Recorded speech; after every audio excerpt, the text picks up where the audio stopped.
स्वागत है आप सभी का आपके अपने YouTube चैनल एग्ज़ाम वॉरियर्स पे। आज हम पढ़ने वाले हैं ओल्ड करंट अफेयर से जुड़े 10 इंपॉर्टेंट क्वेश्चन जो आपके आने वाले एग्जाम के लिए बहुत इंपॉर्टेंट रहेंगे। साथ ही आज की वीडियो में आपको कई इंपॉर्टेंट फैक्ट भी बताए जाएंगे जिन्हें भी आपको नोट ज़रूर कर लेना है। साथ ही आपसे एक क्वेश्चन भी पूछा जाएगा जिसका आंसर आपको कमेंट बॉक्स में देना है। तो चलिए शुरू करते हैं। आज का हमारा पहला क्वेश्चन है, किस राज्य में 3 दिवसीय आयुर्वेद पर्व मनाया गया है? तो आपको याद रखना है ओडिशा राज्य में, ओडिशा की राजधानी भुवनेश्वर में 3 दिवसीय आयुर्वेद पर्व मनाया गया है। इंपॉर्टेंट क्वेश्चन है और एग्जाम में पूछा जा सकता है कि हाल ही में किस शहर में 3 दिवसीय आयुर्वेद पर्व मनाया गया है? तो भुवनेश्वर में मनाया गया है। साथ ही आपको याद रखने ओडिशा से जुड़े कुछ इंपॉर्टेंट फैक्ट। ओडिशा की राजधानी है भुवनेश्वर। वर्तमान में यहाँ पर मुख्यमंत्री है नवीन पटनायक और राज्यपाल है गणेशी लाल। साथ ही आप याद रखिएगा कि ओडिशा में है कोणार्क सूर्य मंदिर जिसका निर्माण 1250 ईस्वी में गंग वंश के शासक नरसिंह देव ने करवाया था। इसके अलावा ओडिशा में महानदी पर है हीराकुंड बांध। साथ ही आपको याद रखना ओडिशा को प्राचीन समय में कलिंग के नाम से जाना जाता था और कलिंग का युद्ध हुआ था 261 ईसा पूर्व। ये सभी इंपॉर्टेंट फैक्ट आपको याद रखने हैं। आज का हमारा क्वेश्चन नंबर 2 है, क्रिस्टीना वर्मर्थ किस देश की सेना की प्रथम महिला सचिव बनी है? ये क्वेश्चन बहुत ही इंपॉर्टेंट है और आपको याद रखना है कि अमेरिका की पहली महिला सचिव, अमेरिका की जो सेना है इसकी पहली महिला सचिव बनी है क्रिस्टीना वर्मर्थ। जो बाइडेन ने हाल ही में इन्हें सेना की प्रथम महिला नियुक्त किया है और इसी के साथ ही अमेरिका की सेना की पहली महिला सचिव बनी है और इनका नाम है क्रिस्टीना वर्मर्थ, जो आपको याद रखना है। बात करें अमेरिका की तो अमेरिका की राजधानी है वॉशिंगटन डीसी। अमेरिका के हाल ही में 46वें राष्ट्रपति बने हैं जो बाइडेन और 49वीं उपराष्ट्रपति बनी है कमला हैरिस। इंपॉर्टेंट फैक्ट है और आपको याद रखना है। साथ ही जब भी बात आती है वॉशिंगटन डीसी की तो इससे जुड़े मैं आपको कुछ इंपॉर्टेंट फैक्ट हमेशा बताता हूँ। जैसे कि वॉशिंगटन डीसी में 2 प्रमुख मुख्यालय है। एक तो है वर्ल्ड बैंक का मुख्यालय, ठीक है दोस्तों, विश्व बैंक, और दूसरा है अंतर्राष्ट्रीय मुद्रा कोष। इन दोनों का मुख्यालय अमेरिका की राजधानी वॉशिंगटन डीसी में और इन दोनों की स्थापना हुई थी 1944 में। इन दोनों को आपको याद रखना है। इसके अलावा अमेरिका की जो अंतरिक्ष एजेंसी है नासा, इसका मुख्यालय भी वॉशिंगटन डीसी में और उसकी स्थापना हुई थी 1958 में। इम्पोर्टेंट और आपको याद रखना है। इसके अलावा अगर हम बात करें तो इस वर्ष भारत और अमेरिका के मध्य 2 प्रमुख युद्धाभ्यास हुए हैं।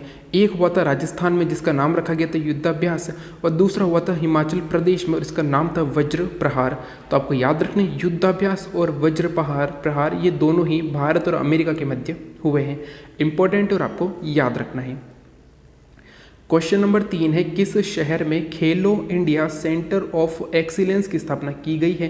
तो आपको याद रखना श्रीनगर में, जम्मू कश्मीर में स्थित श्रीनगर में हाल ही में खेलो इंडिया सेंटर ऑफ एक्सीलेंस की स्थापना की गई है। इंपॉर्टेंट फैक्टर आपको याद रखना है। इसके अलावा श्रीनगर में स्थित है डल झील और इसी को आर्द्र भूमि संरक्षित क्षेत्र घोषित किया गया है। आपको ये दोनों इंपॉर्टेंट फैक्ट याद रखने हैं श्रीनगर से जुड़े। श्रीनगर में खेलो इंडिया सेंटर ऑफ एक्सीलेंस की स्थापना हुई है और यहाँ पर स्थित डल झील को आर्द्र भूमि संरक्षित क्षेत्र घोषित किया गया है। बात करें श्रीनगर की तो ये जम्मू कश्मीर में है और जम्मू कश्मीर 31 अक्टूबर सन 2019 को एक राज्य से केंद्र शासित प्रदेश बना था। इसके पहले उपराज्यपाल कौन बने थे? तो आपको याद रखना है जम्मू कश्मीर के पहले उपराज्यपाल बने थे गिरीश चंद्र मुर्मू, जो कि वर्तमान में भारत के CAG हैं। साथ ही आपको याद रखना है कि अगस्त 2020 में इसके नए उपराज्यपाल बने हैं जिनका नाम है मनोज सिन्हा। ये सभी इंपॉर्टेंट फैक्ट आपको याद रखने हैं। क्वेश्चन नंबर 4 बहुत ही इंपॉर्टेंट क्वेश्चन कि किस राजनीतिक दल के द्वारा हाल ही में INC TV चैनल शुरू यानी लॉन्च किया गया है? तो आपको याद रखना है कि हाल ही में कांग्रेस पार्टी ने एक INC TV चैनल लॉन्च किया है। इंपॉर्टेंट फैक्ट है और आपको याद रखना है। अगर हम बात करें कांग्रेस की तो कांग्रेस की स्थापना हुई थी 1885 में। 1885 में मुंबई में इसका पहला अधिवेशन हुआ था मुंबई में, जो पहले पुणे में होने वाला था, लेकिन मुंबई में आयोजित हुआ था इसका पहला अधिवेशन 1885 में, जहां पर A.O. ह्यूम के द्वारा कांग्रेस की स्थापना की गई थी, यानी कि A.O. ह्यूम ने कांग्रेस की स्थापना की थी। इंपॉर्टेंट फैक्ट है और आपको याद रखना है। साथ ही इसके पहले अध्यक्ष बने थे WC बनर्जी। इनका नाम भी आप याद रखिएगा कि कांग्रेस के पहले अध्यक्ष कौन बने थे, तो 1885 में मुंबई अधिवेशन में WC बनर्जी कांग्रेस के पहले अध्यक्ष बने थे। इसके अलावा अगर हम बात करें तो कांग्रेस के सबसे युवा अध्यक्ष कौन बने थे? तो 1923 में अब्दुल कलाम आज़ाद कांग्रेस के सबसे युवा अध्यक्ष बने थे। आपको याद रखना है किस वर्ष बने थे, तो 1923 में दिल्ली अधिवेशन हुआ था जिसमें कि सबसे युवा अध्यक्ष अब्दुल कलाम आज़ाद बने थे। और अब्दुल कलाम आज़ाद से जुड़े आपको दो इंपॉर्टेंट फैक्ट याद रखने हैं। एक तो इनकी पुस्तक, इनके द्वारा एक पुस्तक लिखी गई थी जिसका नाम था इंडिया विंस फ्रीडम। ये क्वेश्चन कई बार एग्जाम में पूछा गया है कि इंडिया विंस फ्रीडम किन के द्वारा लिखी गई पुस्तक है, तो अब्दुल कलाम आज़ाद के द्वारा लिखी गई पुस्तक है। दूसरा इंपॉर्टेंट फैक्ट है कि स्वतंत्र भारत के पहले शिक्षा मंत्री कौन बने थे? तो जब भारत स्वतंत्र हुआ तब अब्दुल कलाम आज़ाद स्वतंत्र भारत के पहले शिक्षा मंत्री थे। और वर्तमान में शिक्षा मंत्री कौन है? तो रमेश पोखरियाल निशंक भारत के वर्तमान में शिक्षा मंत्री हैं। आपको ये सभी इंपॉर्टेंट फैक्ट याद रखने। इसके अलावा अगर मैं आपको बताऊं तो सन 1917 में कलकत्ता अधिवेशन में पहली महिला अध्यक्ष बनी थी एनी बेसेंट। 1924 में जो अधिवेशन हुआ था बेलगाम अधिवेशन, ये एकमात्र अधिवेशन था जिसकी अध्यक्षता महात्मा गांधी जी ने की थी। इसके अलावा 1925 में अधिवेशन हुआ था कानपुर अधिवेशन, इसमें पहली भारतीय महिला अध्यक्ष बनी थी सरोजनी नायडू जी। आपको ये सभी इंपॉर्टेंट फैक्ट याद रखने हैं। क्वेश्चन नंबर 5 है एन.वी. रमन्ना सुप्रीम कोर्ट के कौन से वे मुख्य न्यायाधीश बने हैं? तो आप याद रखिएगा कि 48वें मुख्य न्यायाधीश नियुक्त हुए हैं एन.वी. रमन्ना। इंपॉर्टेंट फैक्टर आपको याद रखना है। वही अगर हम बात करें सुप्रीम कोर्ट की, तो जो भारत का सुप्रीम कोर्ट है नई दिल्ली में, इसकी स्थापना कब हुई थी? तो आपको याद रखना है 28 जनवरी 1950 को सुप्रीम कोर्ट की स्थापना की गई थी। ये क्वेश्चन कई बार एग्जाम में पूछा गया कि किस वर्ष सुप्रीम कोर्ट की स्थापना हुई, तो 28 जनवरी सन 1950 को सुप्रीम कोर्ट की स्थापना हुई थी। और इसके पहले मुख्य न्यायाधीश H.J. कानिया बने थे। ये क्वेश्चन कई बार एग्जाम में पूछा गया कि पहले मुख्य न्यायाधीश कौन थे, तो पहले मुख्य न्यायाधीश H.J. कानिया थे। और अब 48वें मुख्य न्यायाधीश बने हैं एन.वी. रमन्ना। और अब आपके लिए आज का क्वेश्चन है और आपको बताना है कि भारत के 47वें मुख्य न्यायाधीश कौन थे जिनके स्थान पर 48वें मुख्य न्यायाधीश एन.वी. रमन्ना बने। तो इसका आंसर आपको कमेंट बॉक्स में देना है। आज का हमारा क्वेश्चन नंबर 6 है आर्टेमिस नामक स्पेस फ्लाइट प्रोग्राम किस अंतरिक्ष एजेंसी ने शुरू किया है? तो आपको याद रखना अमेरिका की अंतरिक्ष एजेंसी है नासा, और नासा ने ही आर्टेमिस नामक स्पेस फ्लाइट प्रोग्राम एक अंतरिक्ष एजेंसी यानी कि नासा ने शुरू किया है। आपको याद रखना है। साथ ही नासा के बारे में मैंने आपको अभी बताया कि नासा की स्थापना हुई थी 1958 में। और जब भी नासा की बात आती है तो आपको एक और इम्पोर्टेंट फैक्ट याद रखना होता है कि नासा की स्थापना हुई थी अमेरिका में 1958 में, और भारत में इसी वर्ष DRDO की स्थापना हुई थी। इन दोनों को आपको एक साथ याद रखना है, यानी कि अमेरिका में नासा की स्थापना और भारत में DRDO की स्थापना दोनों 1958 में हुई थी। नासा का मुख्यालय है अमेरिका की राजधानी वॉशिंगटन DC में, और DRDO का मुख्यालय है भारत की राजधानी नई दिल्ली में। इन दोनों को आपको एक साथ याद रखना है। क्वेश्चन नंबर 7 है दुनिया में सबसे अधिक अरबपतियों के मामले में भारत कौन से स्थान पर है? तो हाल ही में दुनिया के सबसे अधिक अरबपतियों की लिस्ट जारी की गई है जिसमें हमारा देश भारत तीसरे स्थान पर है। यानी कि सबसे अधिक अरबपतियों के मामले में हमारा देश भारत तीसरे स्थान पर है। वह अगर हम बात करें तो इसमें अमेरिका शीर्ष में है, यानी कि सबसे अधिक अरबपति अमेरिका में है और भारत इसमें तीसरे स्थान पर है। इंपॉर्टेंट और आपको याद रखना है।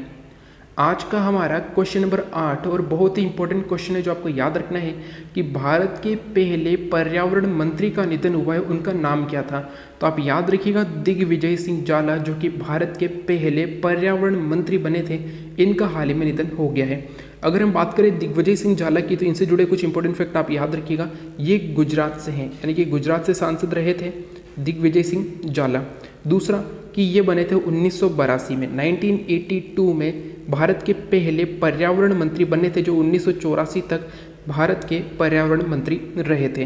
वही अगर हम बात करें वर्तमान में भारत के पर्यावरण मंत्री कौन है, तो प्रकाश जावड़ेकर जो है ये भारत के वर्तमान में पर्यावरण मंत्री हैं।